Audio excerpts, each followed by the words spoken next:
Look around. You can find cars like these on AutoTrader, like that car riding your tail.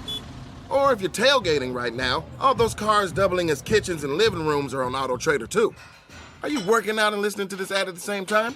Well, multitasking pro, cars like the ones in the gym parking lot are for sale on AutoTrader. New cars, used cars, electric cars, maybe even flying cars. Okay, no flying cars, but as soon as they get invented, they'll be on AutoTrader. Just you wait. AutoTrader. Ready to pop the question? The jewelers at BlueNile.com have got sparkle down to a science with beautiful lab-grown diamonds worthy of your most brilliant moments. Their lab-grown diamonds are independently graded and guaranteed identical to natural diamonds, and they're ready to ship to your door. Go to BlueNile.com and use promo code WELCOME to get $50 off your purchase of $500 or more. That's code WELCOME at BlueNile.com for $50 off. BlueNile.com. When it comes to teaching kids and teens about money, practice makes perfect. That's where Greenlight comes in. With a debit card and money app of their own, kids learn to earn, save, spend wisely, and invest. Parents send instant money transfers, create custom chores, and automate allowance, while kids track their spending, set savings goals, and practice money skills they can use today and for life. Get 1 month free when you sign up at greenlight.com/podcast. Walk the dogs, school drop-off, meetings from 10 to 3, take kids to soccer, then no time left for a jog. When everyone else is relying on you, it's easy to put your needs last. BetterHelp connects you with a licensed therapist online, so you can show up for yourself the way you do for others. Find more balance with BetterHelp. Visit BetterHelp.com today to get 10% off your first month. That's BetterHelp.com. Hello, this is international football commentator Derek Ray, and you're listening to the Ranks FC podcast.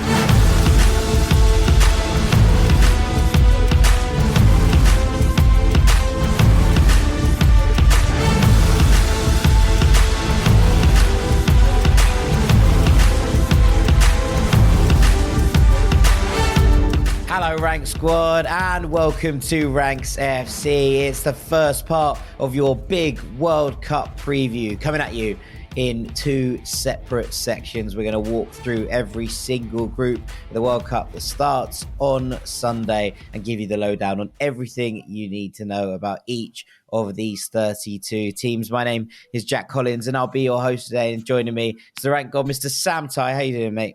Hello, mate. Oh, we are 5 days out, 4 days out, 3 days out. No matter, it depends when you listen to this, but it's feeling a bit strange, isn't it? I still don't. I think I look outside, I see the cold weather, and I think, nah, this isn't the build-up to a World Cup. Yeah, this isn't right. Usually, it's about 19 degrees in England by now, and right now we're dropping. This is weird. It's wet. It's wintry. It's cold. We've all it's got the lights on in our points. Respective houses. Yeah, the heating's on. It's a strange time for English people here. The heating's not on here. I can't afford that kind of thing. Yeah, we've had to put it on, I'm afraid.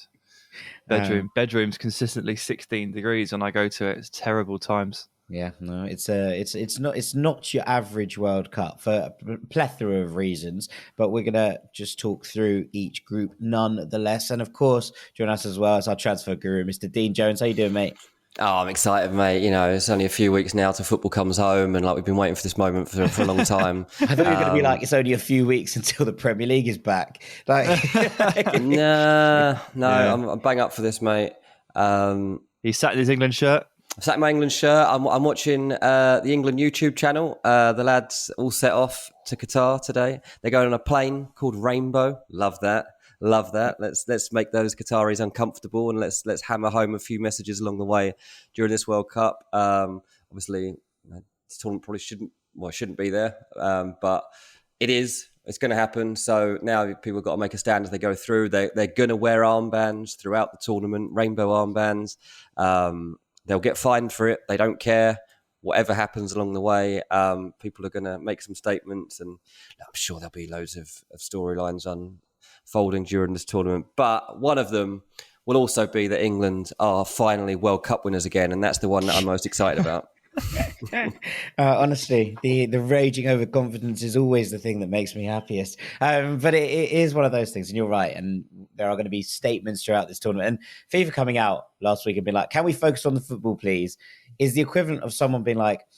So the only comparison I can use here is like, imagine if you're in church and someone's like, "You can't laugh during the sermon," and your friend's making funny faces at you.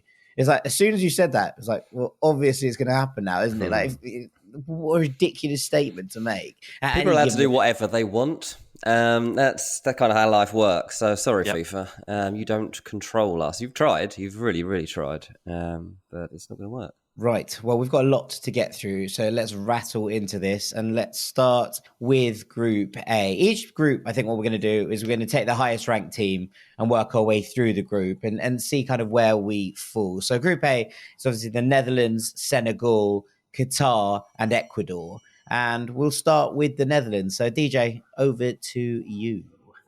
Yeah, massive tournament for the Netherlands. They're back. They were missing from the last one, and it's nice to see them back. This is a proper football nation, inspired by total football, of course, and all the years gone by, and Johan Cruyff and all the rest of it. And they're back, and they're ready to, well, they hope, make a statement. They've got a decent squad, very decent squad. Let's see whether Louis van Gaal can do this. He's 71 years old now. He's got some pretty serious health problems too. He says that this squad is going to energize him. What we do know is he's going to not take any prisoners. He'll do whatever he wants. Like, this is not a man that is about to bow to any like player pressure, any fan pressure, whatever. He doesn't care anymore. He's 71. He's been in the game a long time. He's not feeling that great. He's going to be doing whatever he wants. Look, Netherlands will be in like a 3-4-1-2. That's how Van Gaal explained the system that they play. Most people, when they dress it up, they put it down as a 5-3-2. But Van Gaal doesn't see it that way. Yeah, I don't think that's accurate at all. I think it's a 3-4-1-2. Louis spot on. It's a very tilty back five, isn't it? Every guide you look at says 5-3-2 at the moment. So just bear that in mind when you are looking at your previews of how this tournament is going to shape up. Players to look out for. I mean, look, they've got a lot. We know most of them. Cody Gakpo is someone that we have talked about, obviously, on this podcast quite a lot for quite a long time now. And he's one of those that you've got to be excited about at a World Cup because it's all about form and you want to see players like just feeling like they are ready for this stage and they're ready to make a name for themselves on an even bigger platform. And look, let's face it, Gakpo has a good World Cup. He probably makes a massive transfer in January. That is the reality of it. I know PSV are having a good season and he's a massive reason for that. He's actually quite new at international level. He's only played 9 games for Netherlands, but he's pretty special now. He's got huge breakout energy, hasn't he, Dean? He's got probably the biggest breakout energy in the whole tournament, I would argue. Like, I think that's it, Yeah, most likely to make a €50 million transfer after the World Cup, Cody Gakpo. Exactly, and it's a funny one because like a lot of people that like football have probably heard of him by now, but I bet not many people would be able to identify him in a lineup. He's one of those, like, you've heard of him, but you don't really know what he's like as a footballer. You have probably no idea what he actually looks like. And over the course of the next few weeks, I think you definitely will recognise Cody Gakpo by the time this tournament is over. But the man that's still going to be looking at for goals is probably Memphis, which feels weird because he doesn't really play football in the rest of the season. A thigh injury's held him back a bit this year, but obviously Barcelona have moved away from him being central to their striking plans. But, he's good on the international stage. He's got 42 international goals. He's a great footballer, isn't he? And technically, he really fits into the model of how this team is built. I'm quite excited about seeing this team because I think that the ceiling could be almost whatever they want it to be. Like, they could crash and burn. They could because like they haven't been in a tournament for a while. They're new to it. Van Gaal, I honestly don't know what we're going to get from him and what's going to happen. I'm sure there'll be a couple of weird things that happen within that squad. But we could definitely imagine this team makes the semi-final. Like, they could. And if you're in the semi-final, it means you could get to the final, obviously. It looks like the big test will come. I think Argentina in the quarterfinal is how it like pans out on the paper. It never happens, right? Like that, you can plan these tournaments as much as you like and try and figure out who the final is going to be. It never works out that way, so it's kind of pointless exercise. But Van Gaal has made it to the final stages before as manager of this team. In 2014, they came third, and they've got a good experience here in Netherlands of experienced players and also players that are making their breakthrough and are new to this stage, and they are definitely looking to make a statement. The big difference, I think, for the Dutch, people are pointing out on paper at least, between like this team and the 2014 guys. The 2014 team, actually, like it was weird. It was weird. I don't know how many people remember this, but like for some reason, Ron Vlaar was possessed by the spirit of Jaap Stam and just like went absolutely nuts. And Stefan de Vrij and Bruno Martins Indy did as well. Daryl Janmaat was in that team. He got a move to Newcastle. They actually weren't a great team, really, on paper. But what they did have was Arjen Robben and Wesley Sneijder. And they had two like elite footballers in the attacking trident. And they had Robin van Persie, so had three. They don't have really that on paper right now, and that's what people are pointing to. Are you saying that Wout Weghorst is not an elite attacker? Is that what you're getting at? I might be suggesting that Wout Weghorst is not on the level of Robin van Persie. Yeah. I mean, it's a bold statement. Other people, you know, like yeah. But on paper, they are probably short in that area compared to last time. But people need to remember that Memphis takes on this like different form when he plays for the Netherlands. He's like all of the South Americans who just up it several levels when they play for their nation.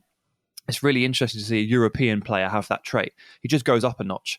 And also this team built from the back, you know, with Virgil van Dijk and, marshalling a back three, which is really strong.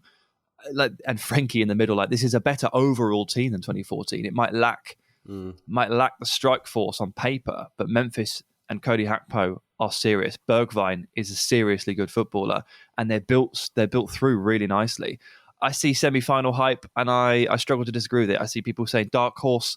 I don't know if they qualify for a dark horse, but if they do, then yeah, they're an obvious pick.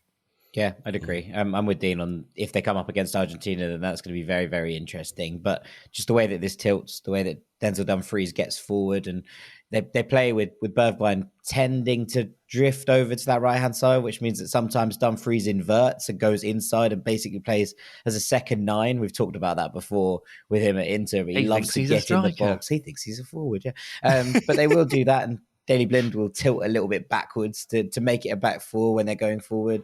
Frankie can drop in there, pick up and carry in transition. It's a really nice side. They're really well balanced. And there's a lot of depth in these midfield areas, right? There might not be it up front, but there's a lot of depth in these midfield areas with Frankie de Jong, Koop Meiners, Martin de Roon, David Klaassen is still very much an integral part of this side. So it's going to be interesting to see how the Netherlands line up and make things happen. But with that, I think it's probably time to roll on to the middle two teams, you would say, on paper, Sam, with Ecuador and Senegal. Yeah, I think two teams that, on paper at least, feel like they're kind of vying for that second best team in the group spot. And we'll get to Qatar shortly, who feel like a real unknown here. But the Dutch are clearly the strongest team in this group, and Ecuador and Senegal are both probably looking at this and thinking, this is the group we can qualify from. You got two teams here who will feel pretty strongly that they can get into second place here.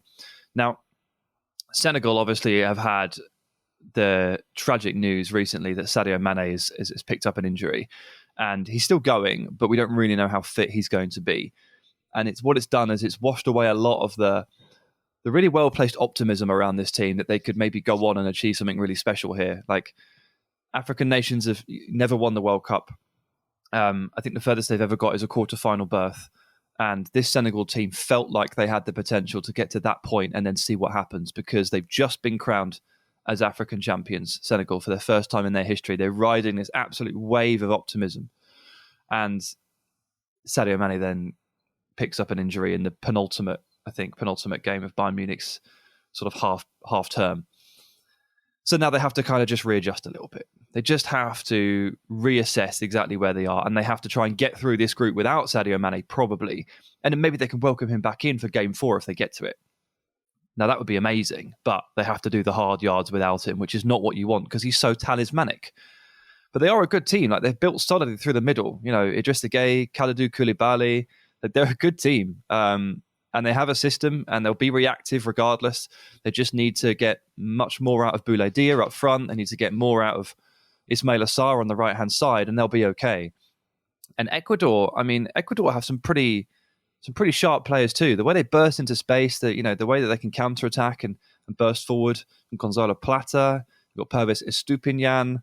They're a good team too, and they're really solidly built through the middle. Moises Caicedo might just get his big breakout here as well on the world stage. No disrespect to Brighton and Hove Albion there. So 2 interesting teams here. 2 teams I think are good enough to finish second in a World Cup group.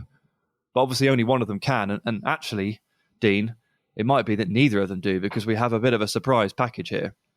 Yeah, so I love this group. I love this group. And just looking at the opening fixtures of it too. So obviously, opening night, right? Qatar v Ecuador, and then on the Monday it'll be Senegal v Netherlands. Like Qatar, Ecuador, I've heard too many people saying, not going to watch that. Yes, you are. You are going to watch this game. And look, I can't say for sure that Qatar are going to surprise us all, but they might. And I find that quite interesting because just through the bit of research that I've done on this team, they've got a togetherness and an understanding of each other and a style of play that means they probably have an edge that other teams, and certainly other fans, probably aren't expecting to have. Around half the squad play for the same club team, Al Sadd. They all play there. There's like 11 of them, 12. The same club team. Absolute madness. And the rest of them all play for Al Duhail, the other one. The others are pretty much at the same team. They've had a long break for the World Cup. They've been playing and training together for a while. Yeah, they've been coached. They suspended the league. Yeah, on the 14th of September. That was when the league stopped for the World Cup break, and everyone's been in since doing national team 2 months. Stuff. That's a long time. Are they still friends? Playing little friendlies. I just spent 2 months with you two. I'd be sick of you. Yeah, true. But yes, I was going to say too. Like at Al Sadd, don't forget they were coached by Xavi, and they've been taught a passing style. They're a very well-connected team. They understand their roles. They're a good side, and I was looking at it too, and they scored they played in the 29 Asian Cup. They basically have done a global tour over the past 12 years. Preparing for this tournament has taken a lot of work because they basically weren't a team 12 years ago when they got this tournament, and they've had to set themselves up to become competitive. So they've played in all sorts of stuff. I mean, they even played in Copa America at one point. But at the Asian Cup in 2019 and in the Gold Cup in 2021, they were the top scorers, and they've got a couple of players that it's worth looking out for. I don't know that I'm going to do the pronunciation of their names any justice, but I apologise to the lads. But Almoez Ali and Akram Afif. I like Afif the most because his name is FIFA backwards. It is. Deep Conspiracy there for sure. Tin hats on, lads. Tin hats on. But yeah, those two are a proper partnership that they'll be excited about, and they need to deliver if they're going to do anything at this tournament. But I've just got a feeling in that first game that they might actually pull something off. And if they do, they've got a great chance of getting through to the knockouts. Yeah, all you need to do is win one game in the group. You have to win one game, and you've got a pretty good chance. So I don't know if they can actually do that, but the ambition really is for them to just win a game at this World Cup. That's an unbelievable achievement for Qatar. So yeah, look, it's a weird one because we're all preparing to watch a team that, let's be honest, we've never watched before. You can't really even... I was trying to watch some of their games in the build-up to the tournament. You can't find streams of their stuff. Even on Reddit, you can't find a lot. You can find a few highlights here and there, but in terms of watching a full game, it's been very, very hard. They've played all sorts of friendlies. They've played Udinese at one point. They've played Croatia's under-23 team. They lost to them. They've played Mallorca.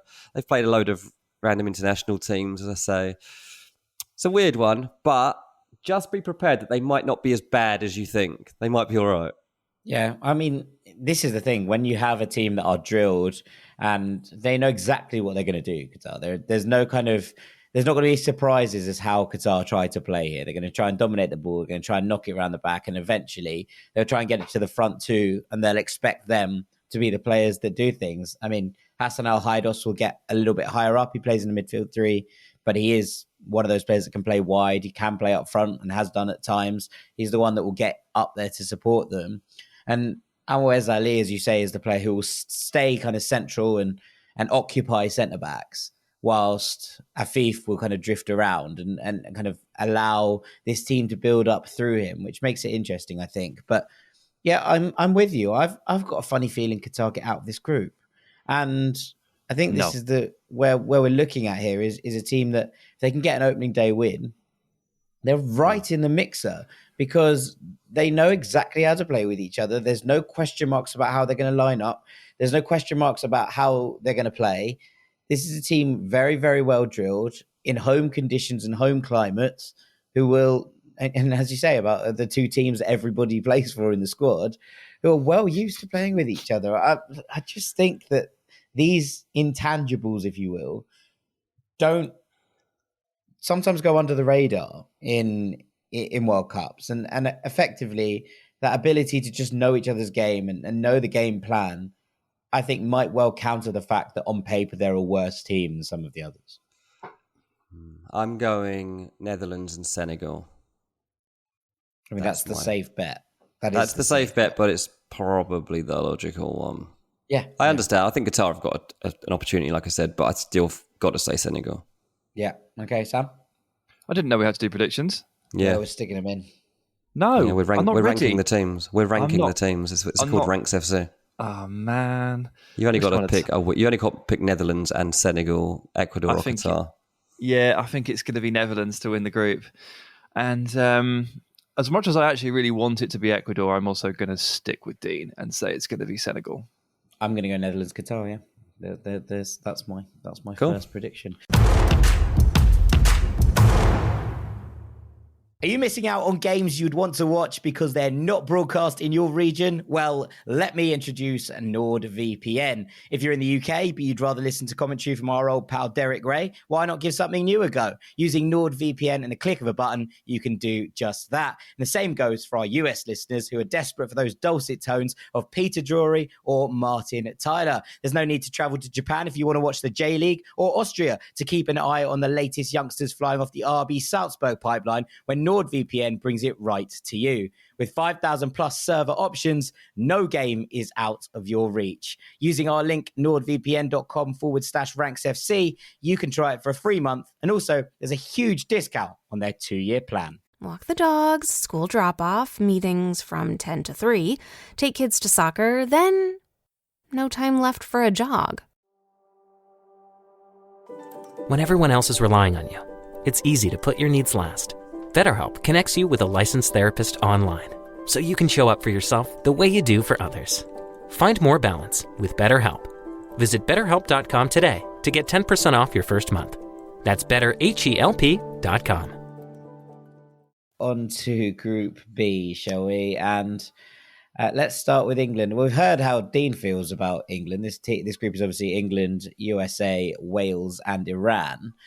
We've heard how Dean feels about England's chances, Sam. How do you? I'm deeply concerned. Paralysed with fear almost on this one. I'm struggling with the idea that we can really, really hang with the big guns. I don't think our group is particularly strong. Like I'm not really worried group about on paper. All 4 teams in FIFA's top 20 of the rankings. I'm not worried about the opponents in the group stage, but I don't think we can really. We'd need another one of those. We need a third tournament in a row where we somehow avoid all of the big guns all the way through, which is our speciality. Obviously, it happened in 2018 and again in the Euros to an extent. I'd be deeply concerned about this team coming up against some of the absolute best. So I'm kind of keeping a lid on my optimism here for England. But in terms of the group, it's like playing Wales is always a great occasion. Playing the USA is particularly fun for the Ranks FC podcast. Iran are in it as well. Don't really care about that one too much. But But I think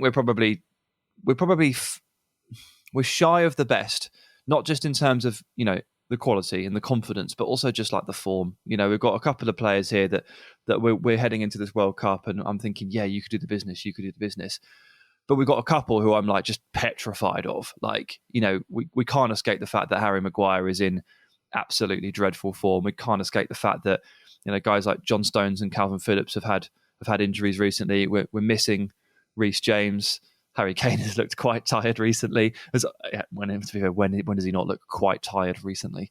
I'm a bit worried. I'm a bit worried that we're not going to live up to our potential and our potentially our expectation, because even my wife is walking around saying, well, semi-finals in 2018, finalist in 2021, natural progression, we're going to win. I know she's joking, but I need to tell her every time to stop. Because the more she says that in front of people, the more people will say it. I think it's healthy to lower our expectations a little bit, but I don't look at England right now. I really don't. And Jack, you'll absolutely agree with me. I don't look at England right now and see a team that can hang with Argentina and Brazil and some of the absolute best. I just don't see it. But I do see a team that can finish top of this group without too much of a problem.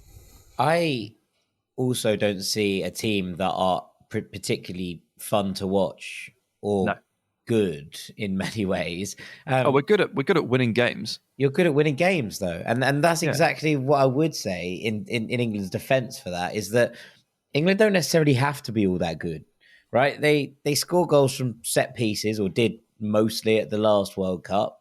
This is a side that know what they're doing in those areas. They're good at taking leads and then trying to hang on to them. Now, that hasn't been the best way of working against your Croatias or your Italys in the last couple of tournaments, but it doesn't take much for England to shithouse their way through games, is basically what I'm getting at here. And I think there is an element of watching England where you're like, they could just win every game 1-0.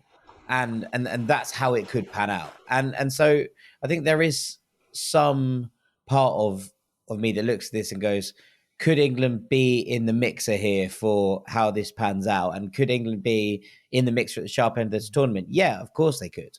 And ultimately, when you're looking at this, would that be good for football as a whole? I think the answer is no. Yeah, it'd be great. And I've got a real theories about this, and we'll come on to it a little bit later on. But the team that wins a World Cup, I think, influences the style of football around the world for a long, long time.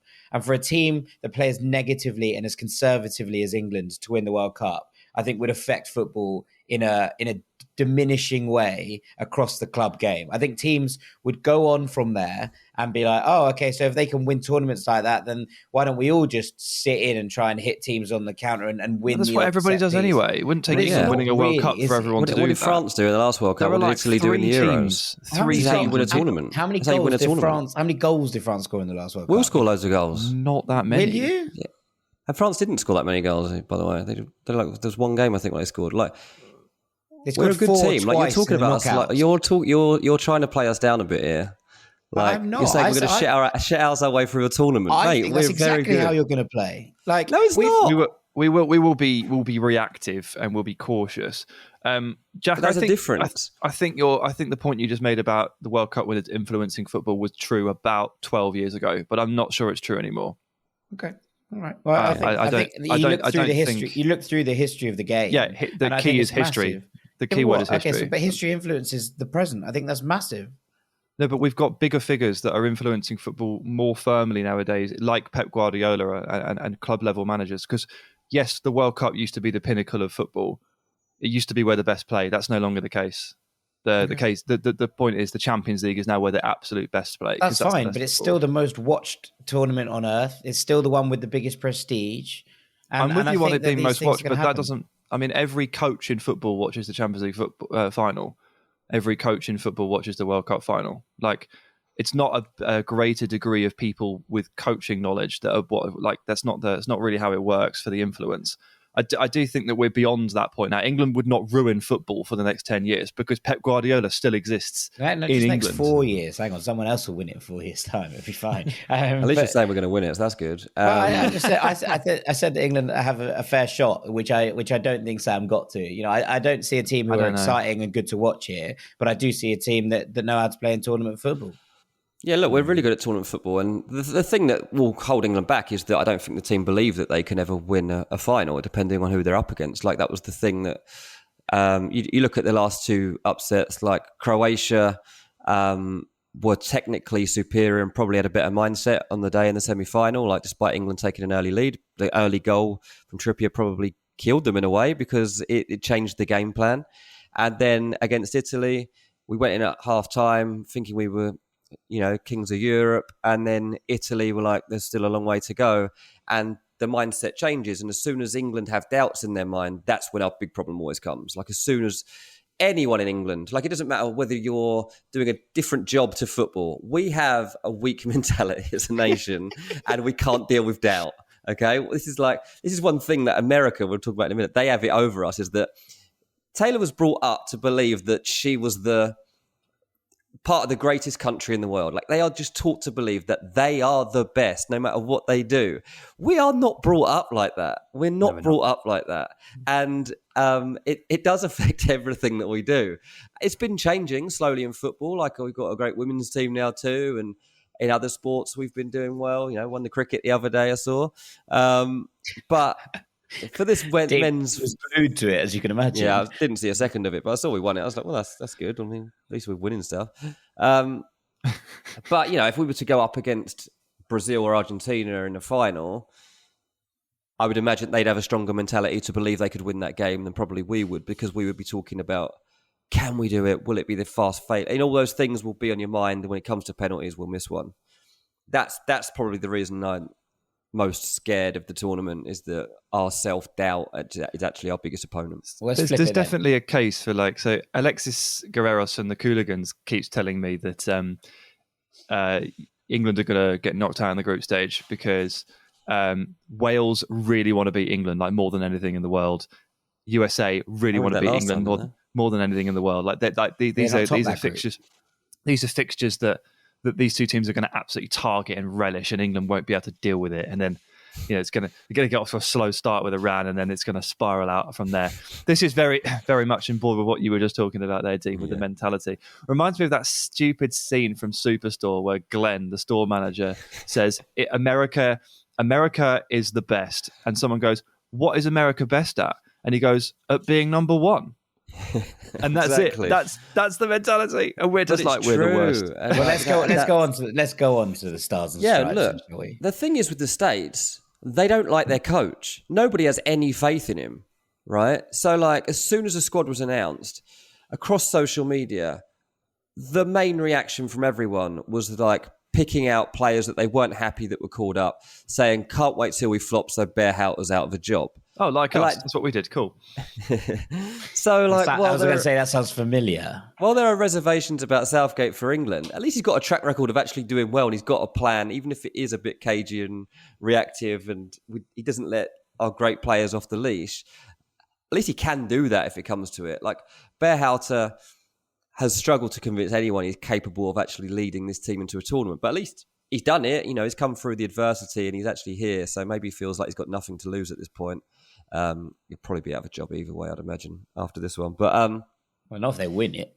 If they want to win the tournament. Yeah. Not if they win the tournament. But look, they've obviously got a very European feel to their starting 11 now, and that's a big advantage to them. That they're producing very, very good players for huge clubs in Europe, and that just shows how far US soccer's evolved, and it's really impressive that they're being able to do that. And this group of players have come through together. They've got the youngest average age at the World Cup. It's about 24, and they haven't played at a World Cup. So on one, it's not going to be helpful, probably. I mean, it's good that they all know each other and they've come through other tournaments together and all this stuff. The togetherness is there. But there's no one in this squad with the experience to deal with a massive moment against England or a massive moment in the knockouts, whatever it is. And okay, they might be like, well, that's good because there's no doubts in their head, no past pain that they're going to have. No ghosts, exactly that. So that might help them. But then underlying that, you can put every single one of their players head to head with England's 11, and England are better in every single position. No, so England Tim should win Ream the is game. actually better than Harry Maguire. I'm sorry. I think Tim Ream Wales is better than Harry Maguire. I think there's a case for Wales being better than the USA for a lot of those positions as well, like player for player. Like, I'm not seeing the USA as on paper anything better than the third best team in this group here. Dean keeps telling me I'm wrong, but I'm really underwhelmed by the strength of their 11. I've actually been harder on them there than I actually am in reality. Yeah, like the central midfield three when fit is really good. I don't know about the rest of it outside of Pulisic. Like, I just don't. Yeah, I don't see it. They haven't got a goal scorer, right? They haven't got a goal scorer, and they've put all the hopes, all the dreams lie on the shoulders of Jesus Ferreira, right? Ferreira, and it's like he's got 7 goals from 15 games, and that's good. It's not bad. Yeah, it's not bad at all. Yeah, exactly. Yeah, so like that, but that's what they're pinning it on. Like they're like, well, good so far. Let's hope for the best. I do like I think Adams, Musa, McKennie. It's a great midfield three. If all three are fit, I genuinely think that is a major, major strength of this team, and I can't really doubt that. Pulisic, if he's fit and if he's on form, then he can make a difference. He's obviously going to have extra motivation here, and he's got the responsibility of the nation basically on his shoulders because he's the poster boy.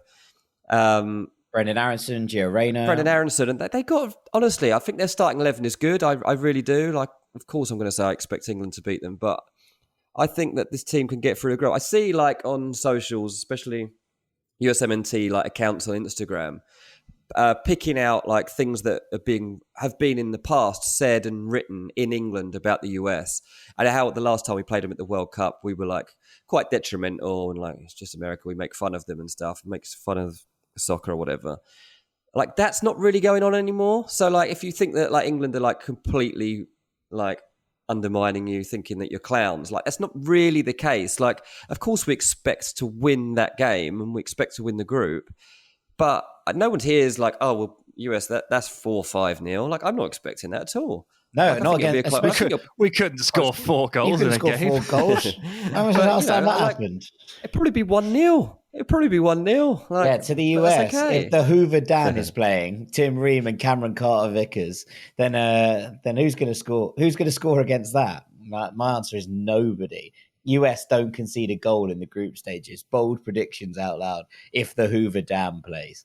But yeah, no, I think this is interesting to see how this one pans out. And I'm going to move us on to Wales because I think this side are very, very good.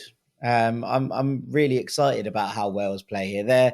They're reactive and they are a counter-attacking side who will look to counter-punch heavily, who can sit in and soak up.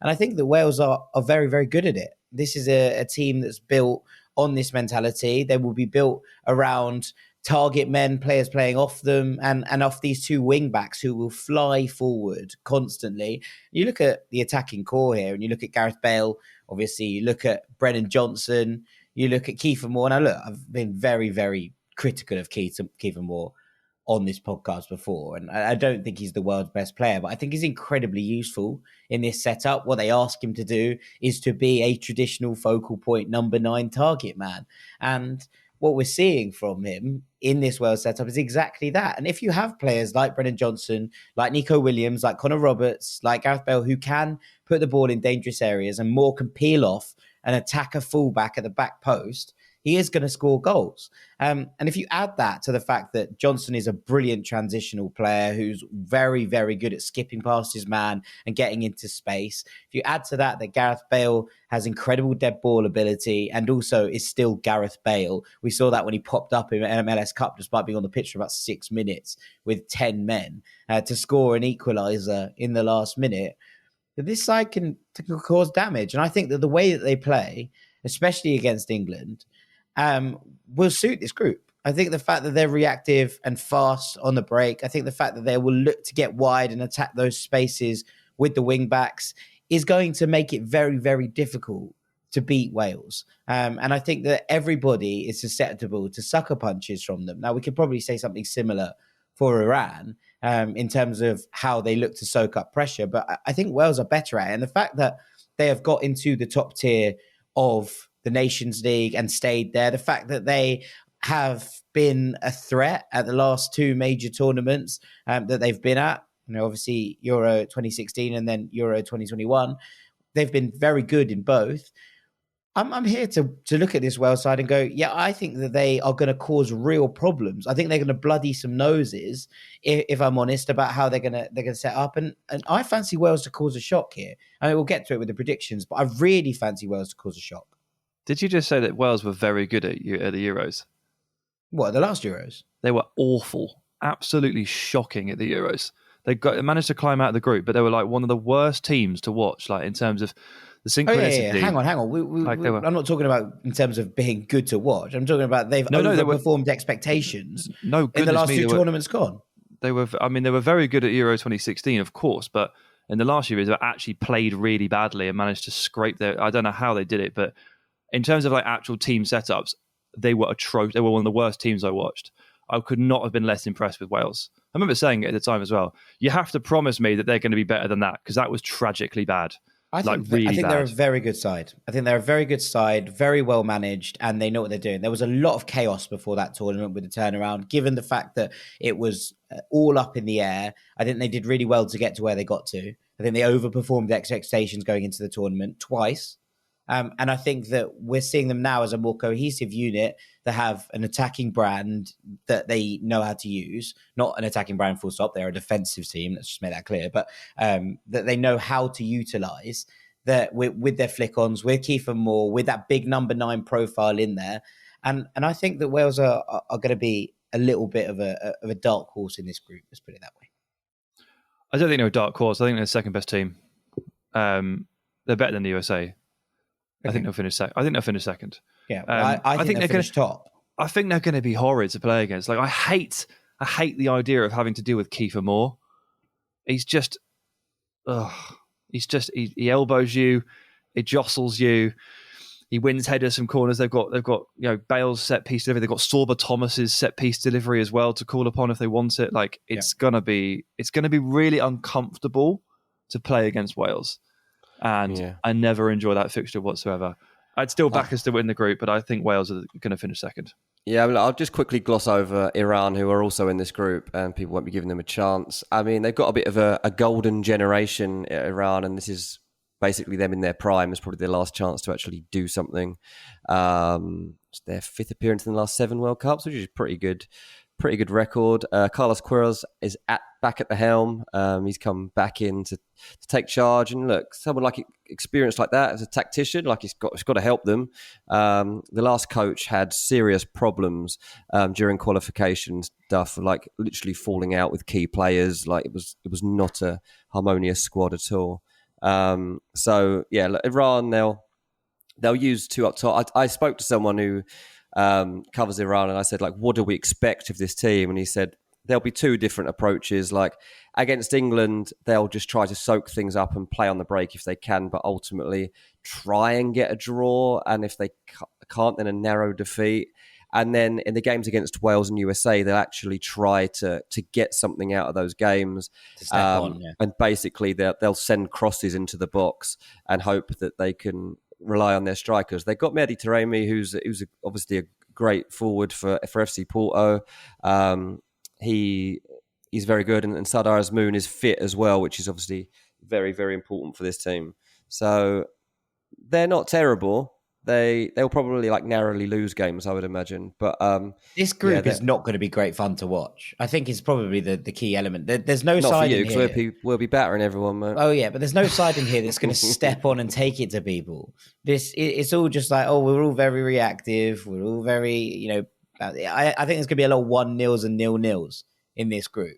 That's how I'm looking at it. Now, obviously, it's the World Cup. I could be completely out. But in terms of how teams have played so far, and especially considering that at tournament football, everyone tends to be a little bit cagier than they normally would be. This is one of those teams. They're one of those groups. I think this might not be the most entertaining group in the world. I'd agree with that for sure. Right, let's get 100%. A couple of predictions in then, Sam. England, Wales. Dean? England, USA. I'm going to go Wales, England. You've got 2 wrong so far, Jack. We've only had 2 groups. Yeah, well, that's it. My predictions are famously really good. I just think the Wales are going to cause... I think they're going to bloody noses. Finish above England? Yeah, I do, yeah. I think England are going to fail to win one of their games. I think they're going to just draw 0-0 with one of Iran or the USA. And then we'll see how it goes from there. Right, let's go on to Group C, where things thankfully get a little bit more exciting. So I'm going to take us on to Argentina, who are my favourites to win this tournament. Look, it's loads of fun at the moment with La Scaloneta, as they've been nicknamed in their home country. It's like a little bus that everyone's on. Scaloni was thrown in kind of accidentally, to be perfectly honest with you, after Sampaoli was relieved of his duties after the last World Cup and the mess that was. They basically put Scaloni in because they didn't have any money, but it's really worked, and they're currently on the longest unbeaten run in international football. They won their first major tournament when they lifted the 2021 Copa America. For 28 years it had been since Argentina had lifted silverware. And look, I think that what we've seen here is giving a manager time to mold a squad and mold a team that are more than the sum of their parts, and that's it, right? For the first time in ages, I think Scaloni has basically done what everyone else has failed to do, which is get the best out of Lionel Messi without making him the single dangerous player in this team. For so long, it felt like Argentina were like, I'll just give Messi the ball and he might do something. And with this team, it feels like it's still right. Get Messi in the best possible positions. But if they triple mark him, we'll kill you elsewhere. And that's, I think, really, really nice to see, because at the last World Cup, it looked like he had the weight of the world on his shoulders. And it was, that missed penalty, Dean. I mean, you were in the stadium for that penalty, and the pressure and the whole like, oh God, if this doesn't go in, it could be curtains. And look, ultimately it was, because if they'd won that group, they wouldn't have faced France in the round of 16. They probably would have a far better shot at trying to qualify. And actually, this time round, I think it just feels like Argentina have this kind of ability to suffocate opponents into submission. And this 4-3-3, which has Lautaro or Julian Alvarez, who's brilliant, and what an option to have off the bench. In the front line, obviously, Angel Di Maria is probably going to play on the left-hand side, but if not, Nico Gonzalez can play there. Papu Gomez can play there. There's a lot more ability across the team. The midfield three, one of them will be holding number 6. It's either going to be Guido, who plays at Real Betis, or Leandro Paredes at Juventus. And then he'll play 2 attacking number 8s. Now, Sam and I discussed on Monday's podcast the fact that Gio Lo Celso is out is a problem for Argentina, because there's no one that does quite what he does as the other number 8. But I have faith in them to work it out. They play really nice, fluid possession football where they create overloads all the way through from playing out from the back to trying to break down low blocks and teams who sit in against them. And they're really, really good in transition as well. So what we're looking at here is a team in glorious form who have a really lovely style of play to watch and who have the depth options now to really make a go of this, I think. And I have almost all faith that Argentina are going to be semi-finalists at the very least. Well, yeah. I mean, lots of variants can come into play, but they're definitely going to win this group. Like, they're very good. I have no additional notes. They're going to win this group. They're probably going to get 9 points.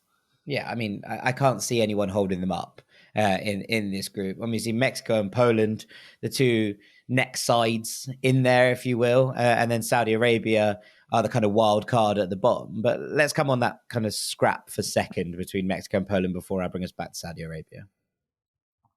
Yeah, I mean, Mexico, they just don't seem to have much feel-good factor around them at the moment. And, I've spoken to a couple of our patrons who following this team, and they don't really know what to expect. They ultimately aren't sure that this is going to go particularly well.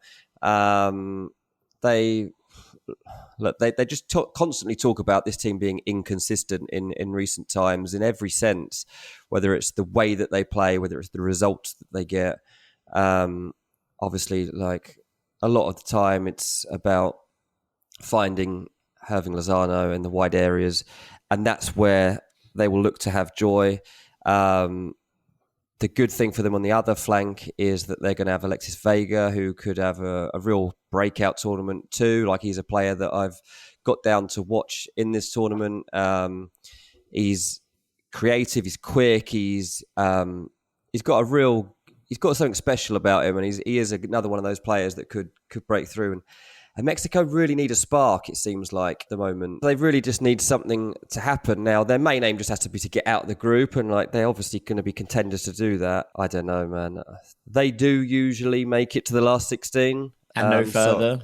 That's their thing, the isn't it? curse of the fifth game, yeah. That's their thing. So I'm probably going to give them the edge here and say they'll make it out the group, but there doesn't seem to be that much expectation, maybe, as there usually would be for a Mexico team.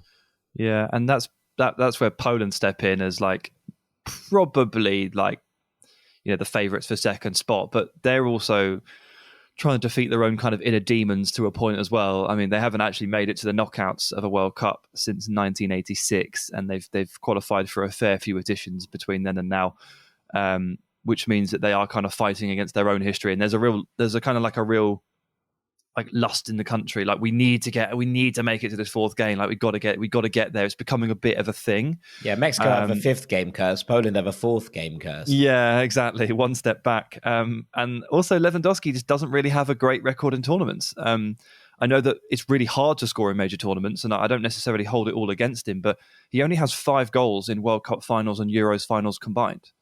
It's just not very many. And that includes a home Euros as well, like a joint home Euros in 2012. He's been a top player the entire time, basically, about a decade or so since he moved to Borussia Dortmund and became one of the world's best strikers. And he just hasn't really been able to deliver. Now, it's not all on him, obviously. Poland have not necessarily had elite creators to supplement him and things like that. But, you know, one of those things that you probably usually bank on going into a tournament, like, oh, yeah, they've got an elite number 9, they'll score the goals, hasn't necessarily come true. So Poland need to get over their own thing with regard to the game 4.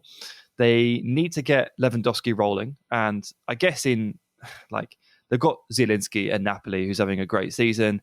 They've got Szymanski at Feyenoord, who's having a great season, and they've got 2 really good wing backs, Mati Cash and Nikola Zalewski from Roma. Like they've got the ammunition. Like let's see it come through.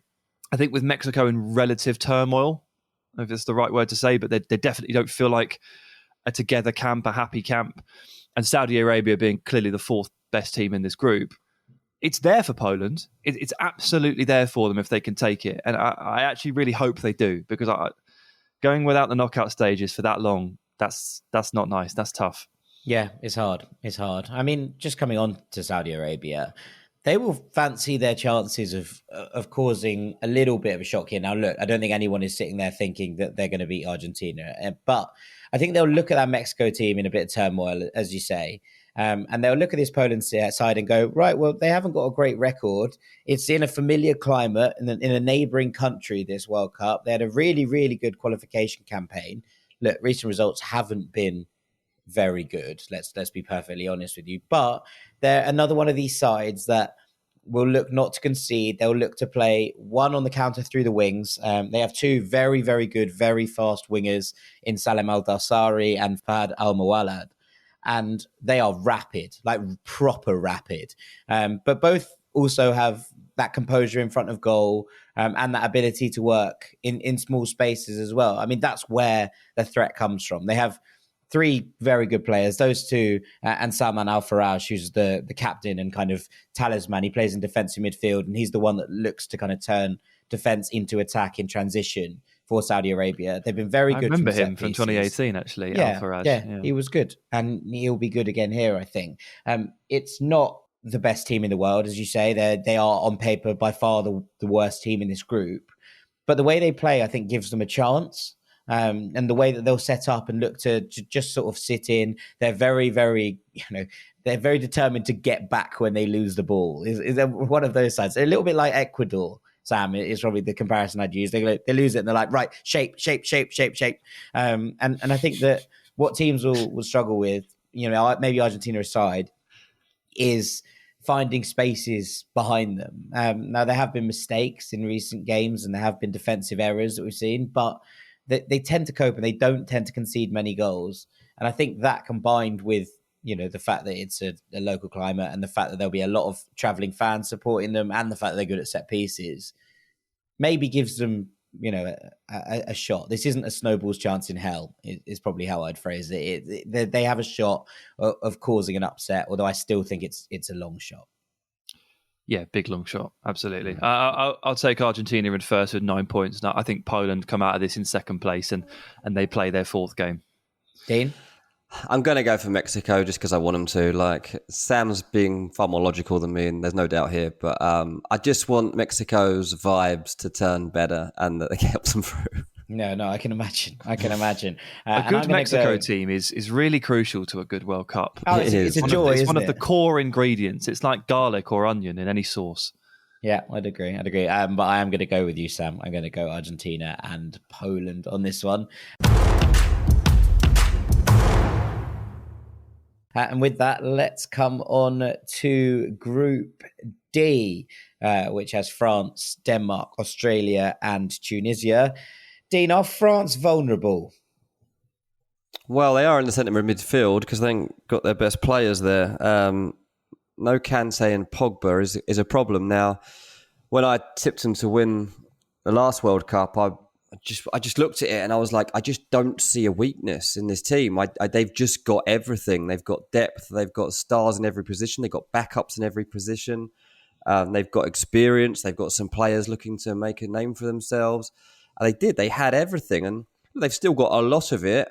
But in Tchouaméni and Camavinga, they've got two very young and inexperienced players to step in. If they even play, it might be that Rabiot plays or whoever. So whoever's there is not the same for France as Pogba and Kante are when they play for France. And that's what makes them vulnerable. On top of the fact that Deschamps obviously just likes to mess around sometimes and tinker with things. And there'll be some in-house fighting at some point in the France camp.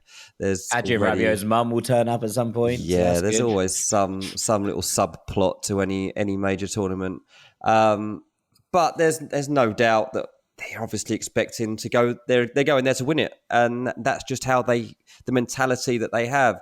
Again, like, they're different to England because they do have that expectation to win rather than that hope to win, and that is a difference maker. Like, that is what separates the very good from the absolute elite. I think that France do have that, and obviously, like Mbappe, they've got possibly the best player.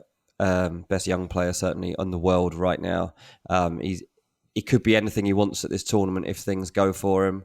So that they've got a really good squad, and then even in backup, like, you think, okay, so they've got Benzema back in the fold now. They've got Mbappe, they've got Griezmann, and they've still got Olivier Giroud. And Giroud probably going to be a key player at this World Cup because he might not be a guaranteed starter, but he'll probably figure in most matches. And what a player to have to come on. We've seen, like, even at Milan at 36 years old, still so important. He's close to getting a scoring record for France as well. So he's got extra motivation coming into this. They were undefeated in qualification. They only conceded 3 goals in qualification. They're obviously one of the favourites to win it if they can just keep their heads, to be honest. And if in the centre of the park, they do have 2 players that can step up and make sure that they can control matches. That's probably going to be the key. Can they find people that can control? Because they've got to find that balance between the attack and the defence, and that's going to be key. Yeah, it's interesting that you talk it through. It's easy to get caught up in the weeds, isn't it? Like, Kante's out, Pogba's out, Varane hasn't played a game for a month or so.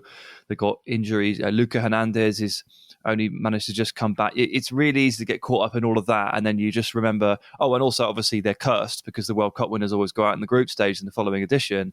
But then you're like, well, actually they've got Benzema, Mbappe and Griezmann's back in great form. And it's like, Nkunku and Giroud and Marcus Thuram, if those lads don't perform for whatever reason, Theo Hernandez is going to be Ousmane Dembele. They've got so much ammunition, and this is a team that, as Dean just said, the defensive record was very, very strong. And one thing we've always said about France is they've got like a billion centre backs to choose from, and they're all excellent. So, like, how far do you sway? And like 50% of me is convinced they're going to flop, but the other 50% of me thinks they're going to win the tournament. How does that work? It doesn't. It doesn't make any sense whatsoever. But this is kind of what the tournament setup does to you, right? It's the way it kind of sets it up. anything can happen at this World Cup. You never know if it's going to be the strength or the weakness that's going to tell, and it's going to be exploited or is going to go. And I find France incredibly hard to gauge. Really, really difficult. Yeah, I think that's fair. I want to talk about Denmark, who obviously were the feel-good story of Euro 2020. After Christian Eriksen's cardiac arrest, they rallied around him. They got that unbelievable win over Russia at Parken. And it was just one of those stories that brought football together, I think. And since then, it's been going well. And actually, the thing that interests me is that less than a month ago, Denmark beat France 2-0 in a Nations League game. Now, it wasn't a full strength France side, let's be clear. But there was a lot of players playing this. Mbappe played, Griezmann played, Giroud started up front in that one. Mondi, Camavinga, Tchouaméni, Pavard, Saliba, Upamecano, Badiashile. So, there was a couple of probably rotated pieces into centre back, and Giroud started ahead of Benzema. But on the whole, very good France side that they came up against. And Christian Eriksen absolutely ran the game.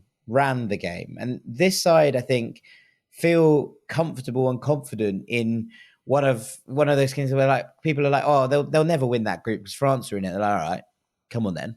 And I think that Denmark have a very, very good chance of winning this group. And you look at this team, and we've obviously talked about Joachim Mæhle, who dominates that left-hand flank and did so at the last Euros. He scored another 5 in qualifying in this for this tournament. They brought in Skov Olsen, who's having a really good season. He got 5 in there as well. And then, Damsgaard, who hasn't really made an impression for Brentford just yet, but we know is a very, very good player. They have Andreas Christensen and Joachim Andersen as a first-choice centre-back pairing. Simon Kjær still kicking about, but he hasn't quite broken back in since his injury. Rasmus Christensen has been playing really, really well for Leeds. It's a really good side, like kind of across the board. And then you have Højbjerg and Delaney in the middle, the old war horses who know exactly what they're doing. The only real question mark for Denmark is who scores the goals. And Kasper Dolberg's mostly been given the nod through the middle. He's kind of failed to get going since his move to Sevilla. And he's had bright spells in his career. Obviously, that first spell at Ajax was excellent. And then he went off to France, and his first season was really good there. And then he fell away again, and now he's ended up in Seville. But I think that, you look at a player like Dolberg, and you think, is he going to be one who can step up for his country in these situations? We talked about Memphis doing it. We've talked about the South American players doing it as well. Is Dolberg someone who can go, right, it doesn't matter that I'm not playing all that much for my club. Can I step up for my country? Because the rest of this side is so good, and they will create for him. If you can put a couple of those chances away, suddenly Denmark look like they're in business.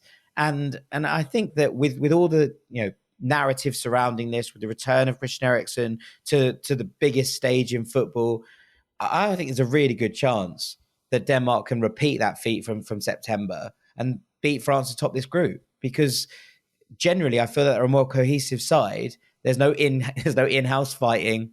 There's no massive injury layoffs that we're worried about for the Danes. You just kind of look at it and go, why not? And I do think they will be looking at it and thinking that as well. Yeah, I mean, the number 9 situation for Denmark is a little bit underwhelming, but I'm actually just not convinced that matters that much. We talked not about when Mæhle keeps scoring 5 goals for the crack. Yeah, when you've got Skov Olsen and Mæhle, and then you've got guys like even like Pierre-Emil Højbjerg has been in unbelievable goal scoring form recently. Eriksen can obviously shoulder the load. Thomas Delaney and a couple of others are excellent from set pieces. Ultimately, tournaments, you don't live or die by your number 9 in a tournament, really. Michael Cox has just done a big piece in The Athletic about like how to win a tournament, and he's deduced that correctly that it's not essential to have a number 9. I mean, you only have to look at Spain, back in 2010, who won most games 1-0, and they really struggled for like an absolute bona fide goal scorer. So it's not like a crippling issue that it would be maybe if you're trying to survive 38 games in the Premier League. If you don't have goals there, if you don't have a number 9, you are in trouble. It's not the case here at tournaments. Small sample size, set pieces, goals from midfield, wing backs. That's ultimately where you can gain the advantage and you can get through. And like, I'm kind of with you. Like, I just love the Denmark setup. I love the tactical philosophy that they have. I love the flexibility, but I love the aggression. I also think they're going to win the group. Do I? Go to Dean. Well, I mean, let's just talk quickly before we do the predictions about the other two sides in here. Australia and Tunisia. This is the group, I think, for most people where it looks pretty clear-cut, or the most clear-cut, if you will, who the two teams qualifying are going to be. Dean, a word on Tunisia? They're just not very good, I'm afraid. Expectations are extremely low. They qualified in the playoffs against Mali, and it's two-legged affair. It's pretty much the best draw they could have got. They won the away leg 1-0. It was an own goal, and they drew the second leg at home 0-0. In the Africa Cup of Nations, they made it to the quarterfinals by losing more games than they actually won. There's not much about them. Like they're just really coming here in hope more than expectations. They might score a couple of goals. If they do, it'll probably be Wabi Kazri. Most people have probably heard of him. He plays for Montpellier at the moment. But yeah, they don't really have much about them, to be honest, and they might be one of the whipping boys. Yeah, and Australia, I don't think I have any more pleasant words to say about Australia, sadly. Apologies to Mitch Wiley, but it's not a good team. The fans hate the coach. They hate the style of play. They've got a couple of injuries have kind of maybe destabilised them a little bit, but Australia don't really have any goals anywhere. You know, it's not just about the fact that the number 9 doesn't score.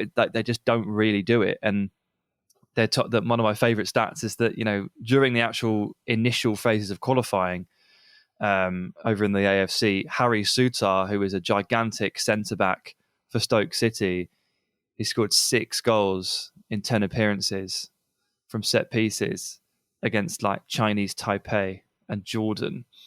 And like, obviously that doesn't work when you start to play like real football teams, and then you need to find other solutions. And they just don't really have any. They have a good player that plays for Hellas Verona, Aydin Hrustic, who's just about fit for the tournament, just about. And it was pretty touch and go, but he's okay.